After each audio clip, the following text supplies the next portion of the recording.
Berarti penanganan kalau dokter sendiri kan dokter nganjurin ke orang nih. Nah, dokter nerapin buat diri dokter sendiri nggak? Pertanyaannya penting nih. Jangan cuman istilahnya mah omdo aja gitu kan. Nah, sesuai dengan yang dibilang dokter Billy tadi, supaya si lambung ini nggak kaget, kita harus istirahatin dulu. Makanya anjurannya setelah kita berbuka, bagusnya kita sholat dulu, sholat maghrib dulu berjamaah.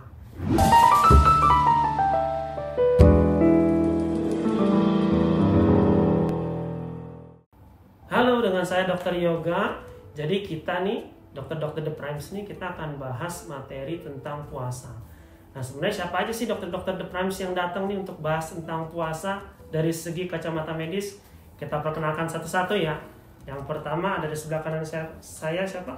Halo, saya Willy, dokter spesialis anak. Halo, saya dengan Dila, dokter Opci. Satu lagi. Halo, perkenalkan saya Viana, dokter anestesi. Ya, jadi hari ini kita khusus nih buat moms and dads yang nonton ini, kita akan bahas tentang puasa dari kacamata medis. Nah, sekarang gimana nih untuk puasa nih? Sebenarnya kalau dari segi medis itu bagus nggak sih puasa itu buat kesehatan? Coba ada yang bisa jawab, ada yang bisa menjelaskan dulu nggak? Mungkin dokter Viana dulu kali ya, yang punya keluarga dan punya jadi ibu rumah tangga nih, gimana nih biasanya? Secara umum kita khususnya mungkin kalau dikaitkan dengan bulan Ramadan ya puasa ya. Mungkin udah hampir 11 bulan kita makan terus. Terus dengan kadang mungkin kita bener pola makannya, kadang enggak. Dengan adanya momen bulan Ramadan ini kita kan minimal puasa sebulan ya. Itu kita mulai memperbaiki atau setting back lagi sistem di tubuh kita, apakah itu pencernaannya, kemudian sistem hormonal juga mempengaruhi, dan hampirlah ke semua sistem di tubuh kita. Emang perlu banget sih karena kita udah hampir 11 bulan itu ya dengan tiap hari terpapar makanan, dengan adanya puasa atau yang kita sebut juga intermittent fasting, itu memperbaikin semuanya gitu. Jadi salah satu kegunaan puasa di saat untuk kesehatan salah satunya adalah mengistirahatkan semua organ tubuh kita termasuk kerja hormon dan lain-lainnya. Itu mungkin ya. Nah, terus berikutnya kalau misalkan lagi puasa nih, kan yang puasa nih kan ada berbagai macam usia. Nah, kalau dari segi kandungan nih kan pasti ada beberapa yang nanya nih, kalau misalkan puasa, ibu hamil atau ibu yang sedang program, kira-kira boleh nggak sih puasa? Ya, kalau ibu hamil itu sebenarnya dari agama pun tidak mewajibkan. Tidak mewajibkan. Ya, untuk ibu hamil untuk berpuasa. Tapi kan namanya di masyarakat kita tuh suka banyak tuh yang ibu hamil ngerasa wah ini bulan Ramadan kan istilahnya bulan yang khusus ya, sayang banget nih ya, bulan penuh berkah.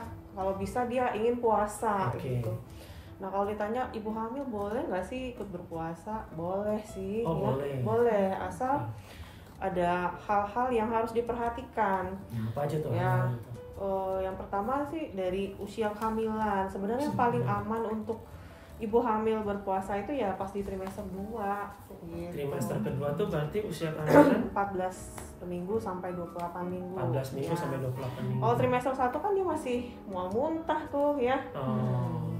Terus karena hormon beta HCG-nya lagi naik, kondisi lambungnya, asam lambungnya juga lagi sekresinya berlebihan, itu kalau dipaksakan untuk puasa biasanya akan membuat kondisi hamilnya itu akan tambah berat gitu. Jadi nutrisinya nggak tercapai dengan baik. Dia nggak puasa aja, mual dan muntah, makan juga mungkin sedikit atau cuman istilahnya milih-milih makanan, apalagi kalau ditambah puasa gitu. Karena ada yang kalau ibu hamil tuh kalau sekalinya muntah dia muntahnya terus-terusan gitu. Kan jadi, berbahaya ya. Jadi sebaiknya di trimester kedua. Ya, trimester kedua. Kalau trimester 3 itu ibu hamil juga sebenarnya kalau berpuasa tuh agak riskan juga karena kan dia butuh nutrisi dan cairan tuh lebih banyak karena metabolisme tubuh meningkat, jadi gampang capek, gampang lelah. Cuman mungkin kalau ada yang ingin berpuasa juga ya mungkin bisa dimodifikasi, misalnya nih mungkin nggak setiap hari ya, jadi selang-selang ya selang-seling masih ya boleh lah. Terus yang kedua sih yang harus diperhatikan kalau mau puasa ya siapkan diri dan kenali tubuhnya gitu. Siapkan diri artinya persiapan untuk misalnya sahur gitu, jangan sampai sahurnya salah-salah atau sahurnya terlambat jadi cuma minum gitu doang ya. Kan gitu, sering tuh telat bangun cuma dapatnya minum teh doang iya. Jadi dia harus persiapkan, dia harus mau misalnya saat sahur tuh ya makan yang banyak serat gitu ya, karbohidrat kompleks yang istilahnya kenyangnya akan tahan lama gitu. Terus banyak minum ya. Terus pada saat buka, istilahnya kalau ibu hamil berpuasa itu kan sebenarnya bukan mengurangi jatah makan seperti orang biasa puasa, tapi menggeser aja waktunya. Harusnya jumlah kalori tetap sama. Iya, supaya janinnya juga ibunya nggak terdampak oleh kurang kalori, janinnya juga bisa tumbuh dengan baik. Bisa tumbuh dengan baik gitu. Itu sih. Terus ya sebelum mulai berpuasa ya ibunya aja harusnya sih tanya dulu, istilahnya konsultasi dulu lah. Jadi dia sehat nggak sih, bayinya sehat nggak sih, gitu. Jadi sebaiknya sebelum puasa kontrol dulu nih, cek dulu kondisi ya, bayi, kondisi ibu. Kita akan lihat kalau aman nggak nih ibu hamil nih puasa gitu. Kalau aman ya silakan. Nanti mungkin setelah 2 minggu puasa boleh dicek kembali, kontrol aman lagi, masih aman nggak. Kadang-kadang dehidrasi bisa bikin itu loh, kontraksi ya cairan ketubuhan kadang-kadang berkurang, lebih sedikit gitu. Nah itu kan dari segi versi ibu nih. Nah sekarang kalau misalkan anak gimana nih anak ya itu ya dari saya juga, nanti dokter Yoga nambahin kali ya. Oh iya, saya juga ikut. Saya kira saya pakai nanya doang. Jadi sharing lah, ini sekedar sharing. Jadi kalau untuk puasa di anak yang saya tahu dari 7 tahun ke atas sebenarnya itu untuk belajarnya ya. Iya, 7 tahun ke atas. Kalau puasa sendiri saya pernah ikut sih kan puasa kan. Teman gitu kan waktu keluar kota ngajakin puasa, saya ikut gitu kan. Lebih cenderung kalau puasa itu yang cukup berat memang menahan lapar dan godaan itu ya, keinginan untuk makan ya, nafsunya untuk makan itu ya, menyangkal diri gitu ya, nyangkal ego, hawa nafsu gitu ya, itunya yang agak berat. Sedangkan anak-anak ini kan kadang pertahanan egonya untuk menjaga itunya kan belum terlalu baik ya gitu kan. Jadi mungkin nggak dipaksa gitu kan, karena kalau dipaksakan nanti jadi pengalaman yang nggak menyenangkan, malah jadi dia ngerasa nggak nyaman gitu kan. Ya kalau untuk anak dari segi puasanya ya oke aja, karena kan kita di masyarakat kita kan nggak melulu semua anak tuh normal gitu loh, makanya teratur terpola gitu. Ada aja yang memang kelebihan gitu, ada yang kekurangan gitu kan. Ya dengan adanya puasa mungkin lebih terkontrol ya, jadi makannya itu dengan pola makan yang diatur kembali, otomatisasi lambungnya kembali yang tadi Dr. Viana sampaikan ya, otomatisasi lambungnya juga di ibaratnya riset lah ya, riset diatur ulang, jadi nggak setiap saat nanti kok cenderung lapar ya, karena setiap saat ada yang memang cenderung anaknya suka ngemil gitu loh. Nah ini kan dibantu untuk ngurangin itu, untuk menjaga berat badan, kalorinya, otomatisasi lambung, jadi mengurangi kecenderungan untuk metabolic syndrome di kemudian hari, masalah lambung di kemudian hari, jadi dijaga gitu. Ya ada baiknya gitu, bagus sekali. Cuman kalau dia anak-anak paling jangan terlalu di 7 tahun ke atas tadi ya, masih terlalu jangan dipaksa paling begitu ya. Mungkin kalau belum terbiasa gitu. Iya, belum terbiasa ya. Tiba-tiba langsung suruh 12 jam. Kaget ya, paling setengah hari gitu ya biasanya. Iya, mungkin ya. Saya jawabannya udah terlalu lengkap nih, saya bingung mana yang Saya tanya aja kali. Oh iya. Pindah moderator dulu kali. Jadi paling kalau dari saya tambahan sih sebenarnya. Kalau tadi kan boleh atau enggaknya. Sebenarnya kalau prinsipnya gini, anak itu yang paling penting adalah dia harus belajar, kita latih supaya dia bisa disiplin sama dia bisa menahan apa yang dia mau. Jadi prinsip puasa pada anak adalah melatih 2 hal itu. Jadi puasa itu sebenarnya aman nggak sih untuk anak? Puasa itu sebenarnya aman karena pada prinsipnya kalau kita makan yang kita butuhkan itu adalah kan energi itu dihasilkan dari dipecahnya gula. Gula itu akan dipecah itu dia akan bertahan itu di 4 jam pertama. Berikutnya dia akan memecah cadangan energi yang ada di dalam hepa atau di dalam hati. Itu normalnya dia bisa menggunakan itu sekitar 16 jam. Jadi kalau puasanya sekitar 10-12 jam aman untuk kesehatan. Jadi nggak mempengaruhi fungsi tubuh secara umum. Jadi anak boleh nggak? Boleh, aman. Nah sekarang gimana caranya kita latih? Kalau kita mau melatih, latihlah dari yang paling mudah dulu. Jadi latih puasa setengah hari dulu. Jadi kalau misalkan dia sudah mulai bisa kita ajak bicara dan kita bisa ikutin atau bisa kita atur, kita mulai ajak, oke kita puasa setengah hari dulu deh. Mulai ikut sahur. Sahurnya gimana? Sahurnya makanan yang tinggi, yang nutrisinya lengkap. Ada karbohidrat, protein, lemak. Atau kalau misalkan kita gali lebih dalam lagi, nanti mungkin bisa di browsing tentang indeks glikemik. Jadi kalau misalkan kita puasa, makanlah makanan yang indeks glikemiknya rendah. Sehingga dia tahan di dalam perut supaya fullness-nya atau rasa kenyang itu tahan lebih lama.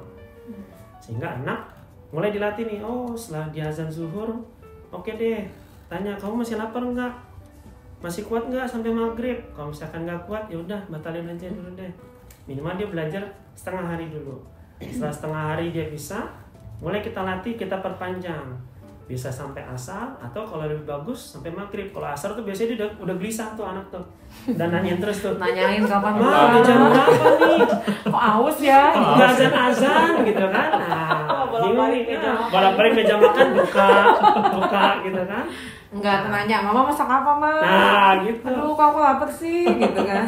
Terus mulai bisa dilatih. Kalau keras itu mah. Kalau kita bisa mengalihkan perhatian dia, biasanya kuat tuh sampai maghrib. Gitu. Jadi tanggung deh. Masih ada 2 jam lagi kan makannya bareng sama mama papa gitu. Iya. Bisa tuh ngikut. Kalau misalkan nggak bisa, oke lah nggak apa-apa sampai asar. Gitu. Sampai dia bisa puasa sekitar 10-12 jam. Kebetulan kalau di kita di Indonesia masuknya yang puasa 10-12 jam. Nanti lain tempat, lain waktu nanti. Bisa lebih panjang. Bisa lebih panjang, bisa lebih pendek. Tergantung si matahari terbit sama matahari terbenamnya kapan gitu kan. Paling itu sih tambahan dari saya kalau untuk anak. Kalau untuk anak boleh dong dok nih saya nanya nih, boleh. walaupun bukan moderator ya. Iya. Nah kalau untuk sahur sendiri, tadi kan menarik tuh dokter Yoga bilang ya. Okay. Untuk sahur sendiri kita konsumsi makanan-makanan dengan indeks glikemik yang rendah. Okay. Nah itu kalau untuk anak-anak sendiri ya dok, apa yang sebaiknya kita kasih? Perlu nggak misalnya, khawatir kan nanti kalau lapar minum susu yang banyak gitu, nggak usah kali ya dok? Atau minum apa yang pagi yang bikin staminanya lebih oke gitu dok, sampai menjelang nanti misalnya coba buka puasa sampai zuhur gitu. Ya, jadi kan tadi ya secara dari makanan itu ada dua kategori, ada yang indeks glikemik tinggi, ada yang indeks glikemik rendah. Nah sebenarnya makanan apa yang bisa kita kasih? Yang paling gampang adalah kita kasih makanan lengkap aja dulu, ada karbohidrat, protein, lemak.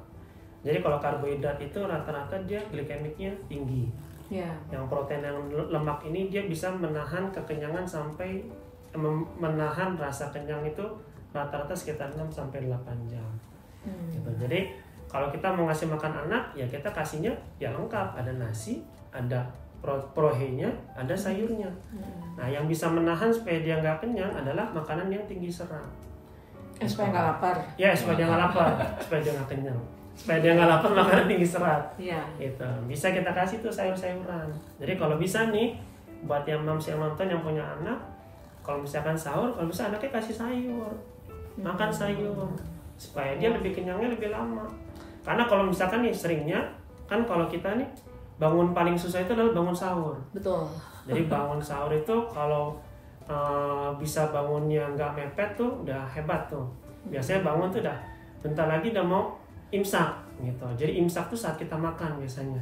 Betul. Gitu. Makanya buru-buru cepet langsung selesai gitu kan. Nah pada saat imsak itu rata-rata orang tua ini nggak mau ribet, simple. Sehingga paling sering dibikinnya adalah makanan yang nggak ada sayur-sayurnya. Nugget gitu ya dok. Nasi goreng, Indomie. Indomie, makan, padahal itu makanan yang indeks glikemiknya tinggi karena dia mengenyangkan di awal tapi 4 jam hilang tuh. Langsung lapar lagi. Makanya kalau kita sahurnya cuman yang kayak gitu aja, jam 10 jam 11 sudah bunyi perutnya, lapar.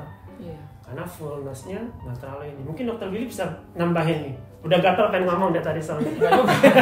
Saya kepikiran gini, kalau anak-anak ini kan suka sering ditanyain, "Dok, saya nggak mau makan sayur," gitu loh. Nah, itu kan kondisi lagi tuh kan. Iya, betul. Jadi, aku juga. nah, itu kan sayur ini kan memang kalau dibandingin sama protein dan lemak serta karbohidrat yang simplek kan nggak enak ya.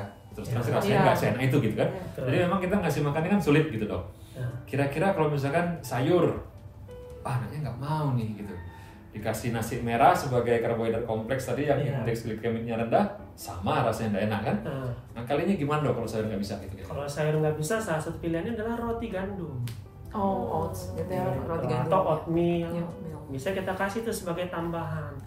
Sehingga itu kan indeks glikemiknya rendah. Jadi kita bisa kasih nih sekalian ceritanya jadi kayak makan Koko Crunch. Oh, menyebut merek boleh nggak? Oh, boleh. Oh, iya. Ini nggak boleh nyebut merek. Endorse Gitu. Maksudnya cemilan yang anggap anak jadi makan kayak makan cemilan. Padahal itu makanan untuk dia supaya tahan lama. Gitu. Nanti dia mulai terbiasa. Nanti saat dia mulai terbiasa, mulai harus dilatih bahwa sayur itu penting karena sayur itu untuk rasa kenyang seseorang saat makan gitu. Di samping vitaminnya, di samping vitamin yang lainnya. Mungkin Dokter Viana ada pengalaman gimana sih caranya ngajak anak makan sahur tuh susahnya gimana sih Dok? Gitu. Jadi biar mungkin ada yang setipe sama dokter gitu. Nah itu tadi kan saya ini baru dapat ilmu dari dokter yoga ya. Aduh. Jadi pengalaman yang udah itu tadi, kadang kan kalau pagi kita kasih menu lengkap itu mungkin kaget ya Dok ya, karena kan subuh jam 3 kita rata-rata bangun tuh 3:30, itu dia buka mata aja udah syukur mau gitu kan. Suruh makan yang berat lagi ya. Nah tadi masalahnya Dok, yang paling dia seneng apa? Mie instan, paling gampang dan pasti nggak nolak gitu kan. Akhirnya apa? Akhirnya nanti kita pikir ya mungkin tadi kalau untuk makan sayur diakalin kita masak sop mungkin ya, yang anget gitu ya kita masukin. Betul kalau anak saya sukanya wortel Dok, wortel. Nah itu mungkin dibanyakin gitu unsur itunya. Nanti kita tambahin mungkin brokoli ke dalam sopnya. Terus tadi ide bagus tuh ngasih apa tadi sereal gitu ya, sereal campur susu. Tadinya nggak boleh nyebut merek ya. Iya. Jadi mungkin seperti itu gitu Dok. Jadi anak saya juga senang makan pagi-pagi tuh kadang-kadang nggak lihat waktu ya minta jeruk pisang gitu mungkin ya Dok. Jadi sahur bisa kita kasih jadi, ya Dok. Buat penutupnya bisa dikasih buah-buahan sebagai fullness-nya dia supaya kenyang gitu. Supaya dia kenyang. Jadi kalau makan itu ada sense of hungry, ada sense of fullness. Jadi saat dia ada sense of hungry dia harus diisi. Nah supaya dia diisinya kenyang, dikasih indeks glikemiknya tinggi. Nah saat dia sudah terisi, udah keisi tuh gulanya, baru sampai batas tertentu, oke, saya nggak bakal rasa lapar. Nah sekarang kita pertahankan supaya dia nggak lapar-lapar. Nah itulah peran dari yang indeks glikemiknya rendah. Berarti kalau untuk sahur itu nggak dianjurkan makan banyak minyak, gorengan gitu ya Dok? Nggak masalah, itu kan kadar lemaknya. Oh gitu ya. Buat komposisi lemaknya. Ya cuma nanti tambahnya itu tadi. Salah satunya kalau bisa ada sayurnya. Kadang saya juga buat ngakalin anak makan sayur, saya bikin bakwan sayur. Jadi kita banyakin, ada sayurnya komposisi sayur kita banyakin. Nanti tepungnya sedikit aja lah untuk pengikat gitu ya, pengikat bakwannya. Tapi mungkin nggak boleh sering-sering ya Dok. Gorengan ya enak ya. Cepet lapar Dok. Pengalaman pribadi sih biasanya lapar saya. Iya. Nah itu mungkin untuk yang sahur nih. Nah kalau untuk yang buka nih, tadi kan anak nih. Tadi kan kita udah sempat bahas yang ibu hamil. Nah kalau buka tuh ibu hamil langsung buka makan berat atau enggak nih? Ya, kalau untuk ibu hamil karena mungkin sama aja sih. Kan dia sahur itu menunya sama kayak makan pagi ya. Terus dia puasa sampai sore. Nah buka itu sebaiknya sih makan yang istilahnya minum yang hangat dulu lah. Yang manis boleh ya, tapi kalau bisa sih diganti kayak sama kayak kurma gitu ya, atau mungkin boleh kolak tapi jangan terlalu banyak ya, karena kan ada batasan minum nggak? Ada harus ibu hamil kalau puasa minum harus berapa mili gitu?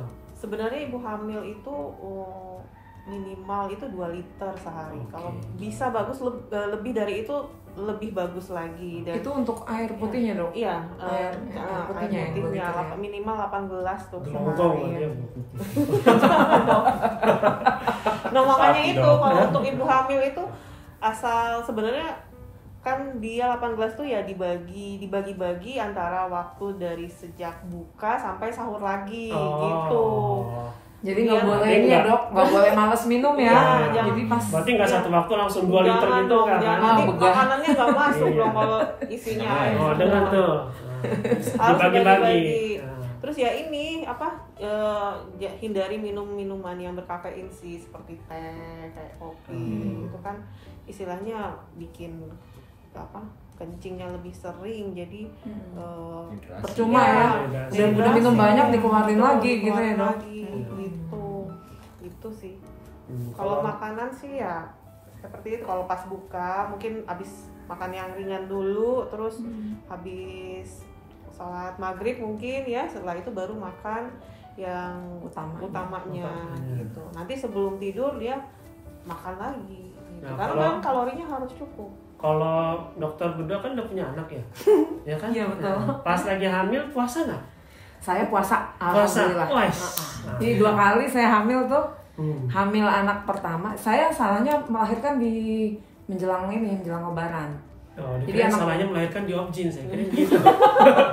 Anak pertama di minggu ke-18 puasa. Anak kedua di minggu ke-25. Jadi alhamdulillah trimester 2 ya. Iya, yang enggak trimester 3. Jadi terakhir saya mau lahiran nih. Nah, 18 hari saya dapat puasa Ramadan. Habis itu saya langsung lahiran. Sesar. Yang kedua 25 hari, jadi utang saya dikit, Dok. Saya puasa. Nah, pengalamannya gimana tuh, Dok? Kan tadi kan ada penjelasan nih dari dokter kandungan. Kira-kira dokter ngerjain sesuai dengan yang tadi dokter kandungan ceritakan nggak? Kalau pengalaman saya pribadi yang berat buat saya itu haus, Dok. Saya nggak tahan haus. Jadi tadi itu ngatur waktu minumnya. Kalau laparnya kayaknya kalau dari trimester 3 udah nggak terlalu ya. Trimester pertama mungkin ya, Dok, yang berat ya. Malah saya pertama ke kedua itu berat. Tapi kalau udah yang karena saya ngalamin bulan puasanya itu udah ke trimester ketiga menjelang saya lahiran. Nah itu nggak kerasa berat sih buat saya, hausnya aja saya nggak tahan. Bukannya langsung makan berat atau sesuai kayak tadi, makan dulu yang sesuai ringan, sholat dulu. Soalnya kan udah besar ya, udah besar. Ya, dulu kan badan langsing ya, jadi berasa banget. Kalau sekarang beda lagi. Kalau hamil beda lagi. Iya. Berarti penanganan kalau dokter sendiri kan dokter nganjurin ke orang nih. Nah dokter nerapin buat diri dokter sendiri nggak? Pertanyaannya penting nih. Jangan cuma istilahnya mah omdo aja gitu kan. Nah, kita coba tanya langsung pengalaman pribadi. Saya sih pada saat hamil saya nggak kuat tuh puasa. Jadi saya nggak kuat puasa. Gitu saja, saya nggak ikutan puasa, nggak kuat. Pertama nggak kuat nahan lemesnya, yang kedua nggak kuat untuk mempersiapkan itu, makanya saya bilang tadi. Nanti ini persiapannya itu harus istilahnya jangan maunya puasa aja, tapi mempersiapkannya tidak mau. Nah ini buat mams yang nonton nih, kalau misalkan lagi hamil harus benar-benar disiapin nih. Jadi kalau kita rasa badan kita kurang cukup mampu atau kurang cukup kuat, nggak usah dipaksain. Kasihan janinnya ya, kasihan bayinya. Nah itu kan dari segi ibu hamil nih. Nah kita balik lagi dokter Willy nih, biar kita tanya lagi nih. Mumpung moderator.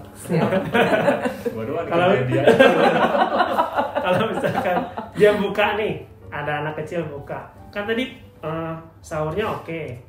Yang buka nih anak kecil harus makannya bukanya apa dulu nih? Es krim atau minuman dingin atau lebih manis? Hangat kali ya kalau pilihannya ya. Lebih nyaman kali untuk lambung pertama kan. Ngeluarin pertama mungkin jadi anginnya lebih gampang untuk keluar ya kan. Kemudian lebih nyaman untuk lambung ya. Supaya nggak kaget ya. Ya supaya nggak kaget kan. Karena apalagi kalau es krim tuh ya, nanti malah jadi kenyang nggak bisa makan yang berikutnya. Sedangkan kita maunya kan si anak ini kan apalagi namanya anak ya. Kalau anak ini kan lebih ke maunya daripada pahamnya gitu ya. Betul. Jadi dia ngerasa udah kenyang, udah enak ini gitu kan. Iya. Udah nanti dia nggak makan nanti. Makannya nanti malah jadi berantakan. Tadi kan kita maunya dia makannya itu justru teratur di bulan puasa gitu kan. Tadi nambahin sedikit dari buah-buahan sih ya. Keinget kalau misalnya gini, saya pernah kan kayak misalkan makan gitu kan, habis makan tuh minum, habis makan tuh penutupnya itu buah-buahan yang terutama yang asam kayak jeruk gitu kan. Iya. Itu memancing lapar loh itu loh. Oh justru gitu ya? Saya pernah itu kan, kok lapar ya, terutama yang sering bikin lapar tuh anggur, jeruk tuh. Oh. Itu suka bikin justru habis makan itu kok kayaknya agak gampang lapar ya, kenapa ya?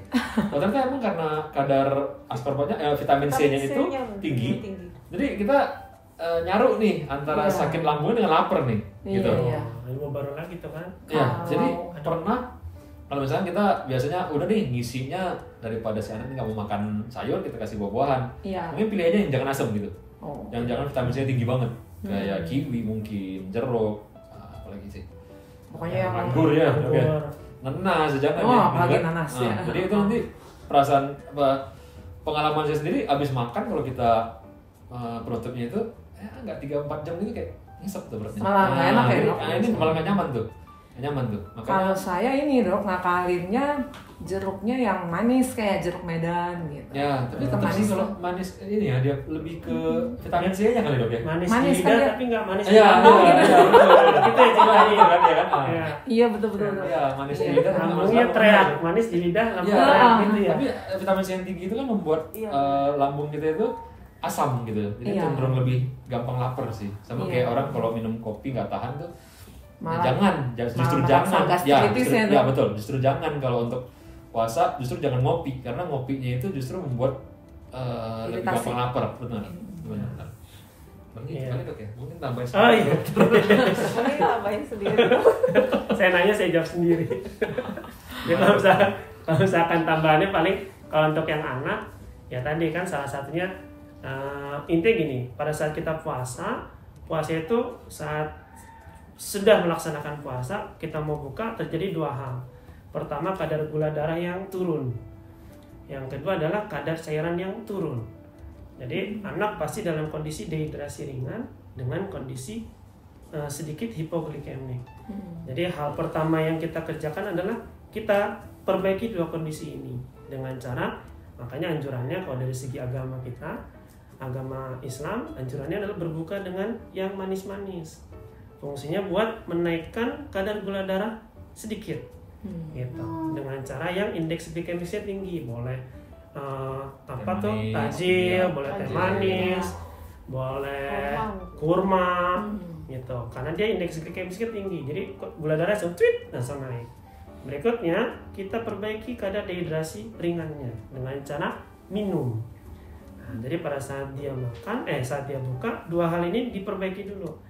Nanti sesuai dengan yang dibilang Dr. Billy tadi, supaya si lambung ini nggak kaget, kita harus istirahatin dulu. Makanya anjurannya setelah kita berbuka, bagusnya kita sholat dulu, sholat maghrib dulu berjamaah, sehingga kebersamaan tetap ada, gitu kan? Setelah sholat maghrib, baru kita makan, karena perutnya sudah menyesuaikan dengan kondisi makanan yang kita makan tadi. Baru kita makan tuh yang makanan lengkap, boleh. Atau kita makanan yang ringan dulu, tajilnya kita makan. Tajilnya macam-macam tuh, mau menu yang apa? Yang biasa jadi tajil tuh biasanya goreng-gorengan, cendol, apapun boleh tuh makan dulu. Nanti makan utamanya pas udah selesai sholat tarawih sama sholat isya, itu juga boleh. Pilih. Jadi jangan nanti kita makan, sholat isyanya jadi telat, jangan. Itu udah selesai baru. Sisanya untuk kebutuhan cairannya pada saat kita selesai sholat, baru kita minum lagi buat memenuhi kebutuhan cairan si anak tersebut. Gitu kalau tambahan dari saya. Gitu. Mungkin kayaknya kita udah deh nih, udah terlalu panjang nih ya. Mudah-mudahan materinya bermanfaat. Terima kasih nih buat Dr. Viana, Dr. Dila, Dr. Willy, terhadap saya sendiri. Semoga materinya bermanfaat. Ya, terima kasih. Bye-bye.